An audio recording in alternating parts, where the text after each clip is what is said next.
Welcome to another episode of On Campus. I'm Myckena Guerrero, and today I'm joined with Dean Neil Glines. Thank you so much for joining me here today. Thank you for having me. Of course. So today is all about getting to know you. So please kind of tell us your story and how it helped lead you here to Solano. So I did speech and debate at Diablo Valley College, and I ran into Greg Poff through competing. And it was through the competitions and traveling around the state that I realized that that was something that I wanted to do.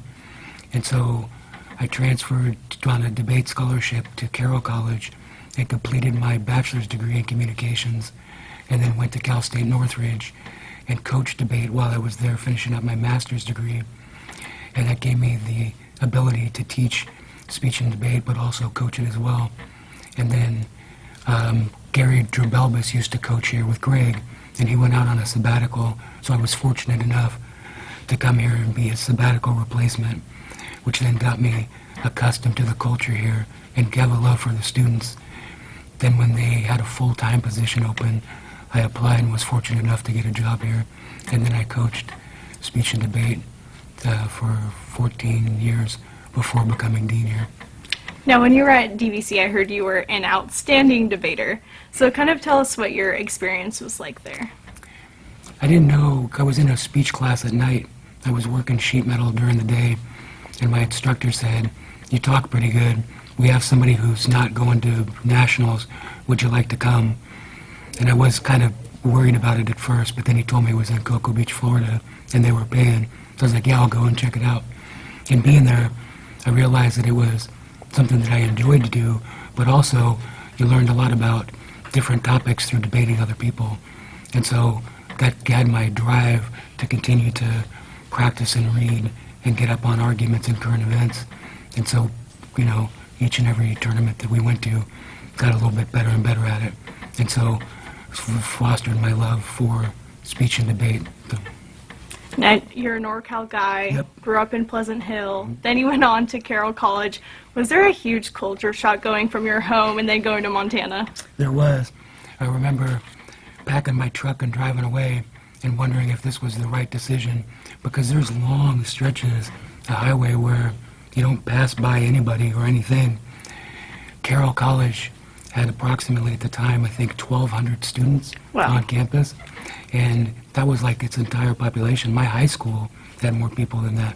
So while on the one hand, it's small, it allowed you to foster relationships with other people that were going to school there, but also the faculty, which allowed you to get a deeper understanding of what was going on. It was nice to feel cared about, and I wanted to try to bring that same style of teaching with me when I taught here. Not as quite as small or small class sizes, but same kind of concept. So obviously you're kind of happy to be back then to Northern California. Most definitely. I grew up here, fell in love with it. Glad I was able to come back and find a job and have a family here. So you've kind of been here since early 2000. Correct. What is it about Solano that wanted you to continue and grow here? So when I competed as a competitor, the students that were from that program were I always had a drive and always were constantly challenging me, competing on other teams. And then that was from the student standpoint.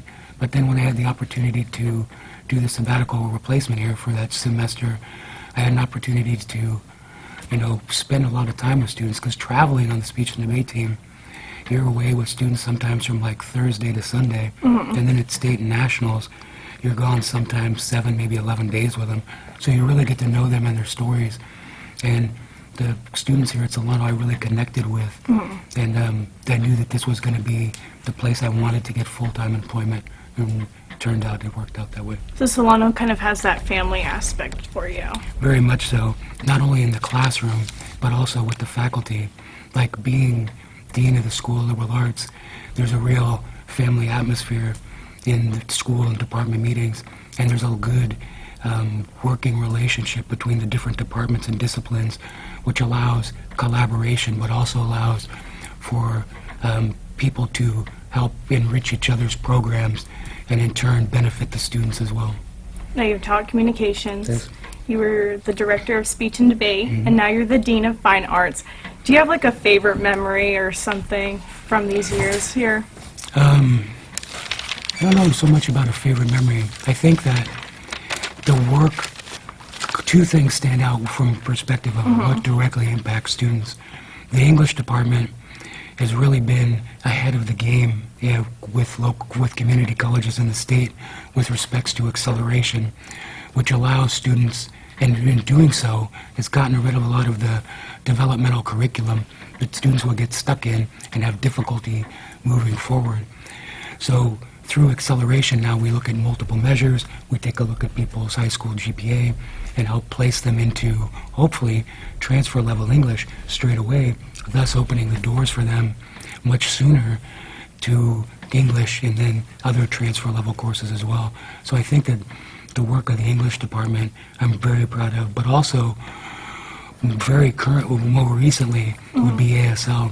We were fortunate enough to pick up Gwen Gallagher, who's our new ASL instructor, and within 8 weeks of time, Gwen wrote 7 new classes for the ASL program, and now has developed a certificate for students to get a certificate in interpreting, and that's amazing that someone in such a short period of time, when they're worried about getting used to classes and the culture here, would have the drive to put together a program and get it up and off the ground. So not only would it be a CTE program where they could get the certificate, but they could also get an AA degree in it as well. So that's really amazing. Yeah. It's going to provide some opportunities for students to get out into the workforce and be able to provide interpreting services to our deaf community, but also to the students on campus who are deaf as well.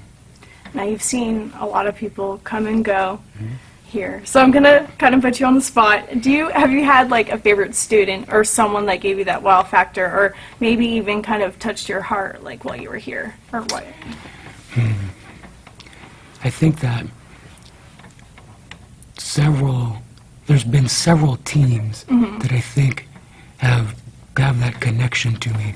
When I first started here, my very first team that I coached has a lot of students on it that I still keep in contact with today. So like for instance, Sean O'Rourke and Sharana Polk, both were students that were on that team. They went on and transferred. Both of them actually went to Carroll College.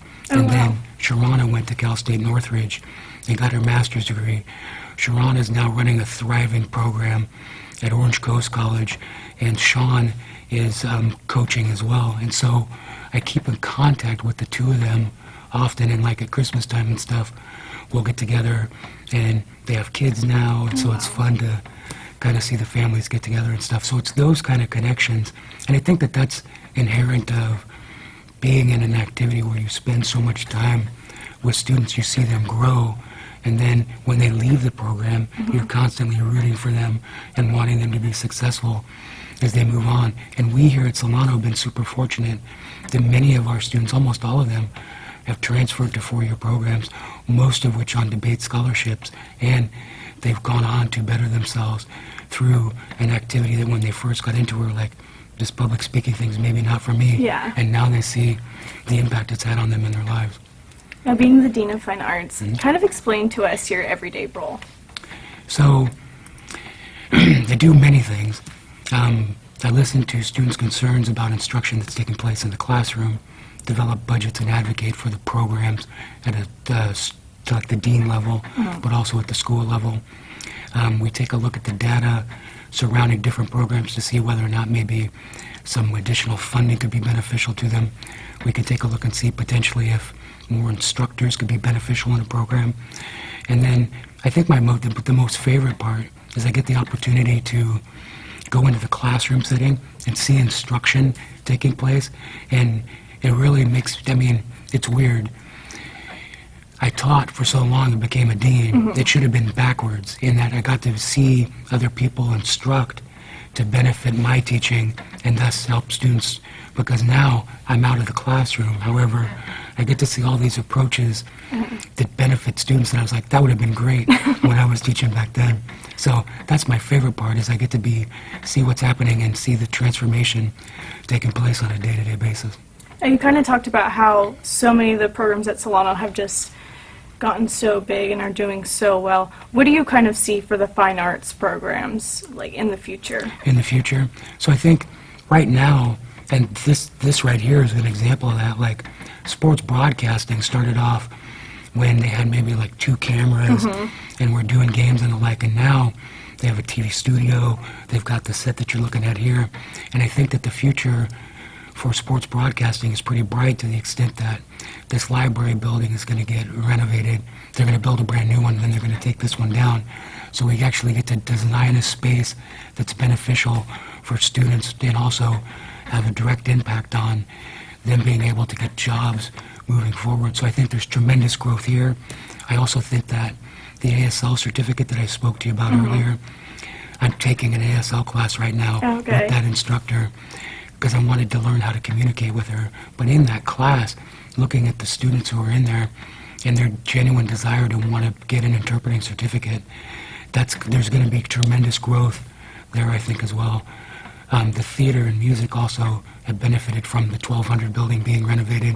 So now we have a state-of-the-art theater, state-of-the-art music situation in the recording studio, which will help students there get the skills that they need to be successful when they transfer from here, whether it be on the technical side of music or theater or on the performance side as well. So we all know that you have a life outside of Solano. Yes. Can you kind of talk to us about your family life, kind of what your hobbies are and what you kind of like to do for fun? Yeah. So both my boys play baseball. Okay. My eldest one, now Mason, has decided to go the route of Boy Scouts, trying to achieve his Eagle Scout, and also music. My youngest, Colin, is still playing baseball. Okay. So I've been coaching baseball since they've been in T-ball. Oh, so you coach right now, too? Yes, I coach right now. Oh, wow, that's cool. And then, their extracurricular activities through school. There's lots of music concerts where we go and travel and watch them do marching band and the like. And then Colin's going to do some winter travel ball. So that will be good for me because I won't be coaching him, so it'll allow him to be with people who are probably more his skill level in coaching. I think I've kind of topped out at what I can help him with, so it'll be good to let him get to get the knowledge he needs. But it'll be fun to watch that and travel around in the winter and see him play as well. So are you a big sports person? I like sports. It's not so much. I'd like to say that I have a favorite team. But growing up, that wasn't ever something that was like important in our house, right? And so I come to love sports later, and more so, I think, for the games being good. So like this, for instance, this last World Series, like every game was like a nail biter, and like experiencing that with my boys is the thing I really cherish. The winner or the loser, I mean, that's not, my boys root for teams. Yeah. But I was like, if it's a good game, it's something fun to watch. I think also fantasy sports is kind of taken away the idea of rooting for teams so much That's as true. it is for rooting for players. So I play that a lot, and so I'm watching different games, not for the outcome, but rather how Oh, so individual people you do fantasy football? I do fantasy Oh, gosh, football, yes. okay. My wife has the same reaction. She would prefer that that's not an endeavor I spend my time on. No, it's funny because it gets crazy, though. Because It like does. week by week, it's... Now, okay, I have to set the record straight I'm because Poff told me something. Is your uncle really Joe Montana? So let's put the record straight. Okay, thank you. Erica, it's Erica's uncle. Okay. My wife, Erica. Uh-huh. Her uncle is Joe Montana. So Okay. that is indeed true. Wow. So I'd like to have say you- he's my uncle, Yes. but it's through marriage. So have you met him? I have met him. Oh, wow. Yes. What is he like? He's everything that you would think he is. Wow. And it's interesting that away from sports, you have these expectations of what people are supposed to be and the exactly. like. But family is super important for him and also for my wife's dad thing. So it's nice to see those familial connections, and the sports piece doesn't play a role in the, day-to-day interactions in Yeah. the family and stuff. That's really cool. It is cool. He seems like a really humble person, just He's from like what you've said and very humble. everything. Now, with all your accomplishments or everything, and like you can tell me not to ask you, you battled cancer, Yes. and when you were diagnosed, did you know that you were sick? No. It was funny. I was out with Erica, and we were out at dinner, and I turned my head to talk to somebody else we were out with, and she saw that there was a lump or raised spot there. And so we went into the doctor, it was like maybe I have like some type of infection, something like that. And then within like a 2-week period of time, they ended up doing surgery. It ended up being thyroid cancer. So they ended up taking out my thyroid, and there were 2 tumors in there. One was like 3¼ inches, and the other one was 2½ inches, and they were surrounding my carotid artery. So it was good that we kind of found it coincidentally, because that was kind of restricting blood flow. So I guess if it had gone on longer, I probably would have had some effects by it, but at the time, it wasn't affecting like my day-to-day stuff. Yeah. What was something that kind of helped you get through that tough time? Well, I'd like to say it's over. Yeah. You know what I mean? But it's not. It's been a 17 now. Got that in May of 2000, so it's been a 17-year journey with it. And I think that, the important pieces to help move forward is like staying positive and having a mindset that no matter how many times it knocks you down, you got to get back up and keep pushing forward. And so I try to do that both here at work. Like there's times I miss work, and I try to get back as quickly as possible to have some normalcy to what's going on. Similarly at home, like the times that I've been off, this last summer I was off, I think 2.5 months, getting some radiation therapy. And so for the boys, it's just important to make it as normal for them as possible so that our interactions aren't affected by what's going on with me. What advice do you give to someone that's fighting a battle, maybe of cancer and illness, just so they can keep pursuing their dreams? So, I think it's all mindset and your approach to it, right? There was a period of time, like 4 or 5 years in, that I took maybe a different approach, which was like, started to feel like sorry for myself and stuff like that. And, I personally believe that had an effect on my health. And so I think mindset has a lot to do with how you approach stuff. So trying to keep things as normal as you can, surrounding yourself with people who are rooting for you. And I gotta say that, I'm super fortunate working here, because a lot of people, I grew up here, right? I was young when I got a job here. And so a lot of the people in Solano I've become really close to. And this has been a good family as well to help support when, health stuff's been not so good. People have called home, sent me texts, stuff like that, to let me know that they're thinking about me and rooting for me. And so that has a lot to do with, I think, my success with it thus far. Now, kind of going back to talking about Solano and the students, what kind of advice or what would you tell a student that wants to come here to Solano, and kind of why they should choose here instead of other community colleges? I know you went to DVC, but... I did go to yes. DVC. So I think that there's a misconception out there that Solano's the place you go when you don't have other opportunities or other options. And I think that, I understand why people think that, but I really think that that's a flawed approach to education, in the sense that here at Solano, we have the benefit of a few things. Smaller class sizes, right? Also, there's been lots of research done on campus that the connection that students have with their professors, because you get an opportunity to see them more frequently here, really has a benefit on their experiences in the classroom. And so this is the place to get your groundwork done and figure out what it is that you want to do. Like I went to DVC and wanted to be a radiologist, and I ended up leaving DVC, pursuing speech and debate. And so this is the place to figure out what it is that you want to do, and maybe try something that you've thought about, because it's low stakes, right? Yeah. As you move further, education becomes more expensive. Maybe your folks are pushing you to get through in a more, accelerated timeline. Then this is the good place to try stuff out, because as things get more expensive and maybe you don't have a direction, then that can maybe cause some problems and add up to the debt that you incur in going to school. Yeah. And you kind of find yourself here as well. I think like right after high school or whenever you decide. But thank you so much for joining me here today. Thank you for sharing your story with us. It's always a pleasure talking to you and seeing to you. Well, thank you, and I appreciate the opportunity to talk with you. Thank you. This has been another episode of On Campus with Myckena Guerrero. Thank you so much for joining us here again today, and we'll see you next time. Thank you. The sign off is this. Yeah, the wave.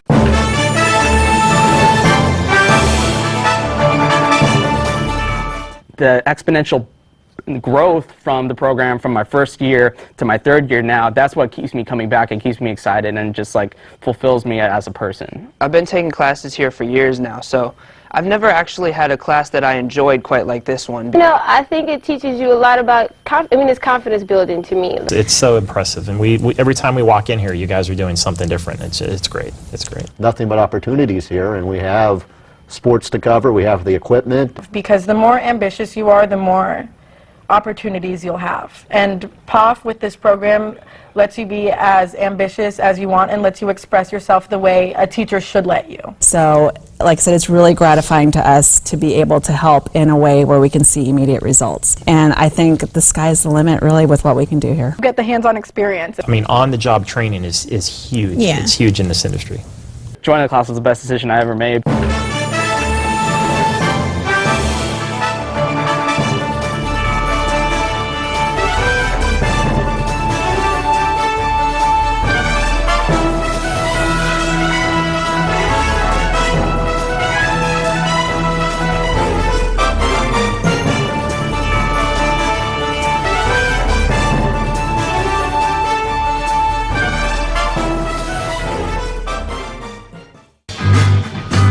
Cut two.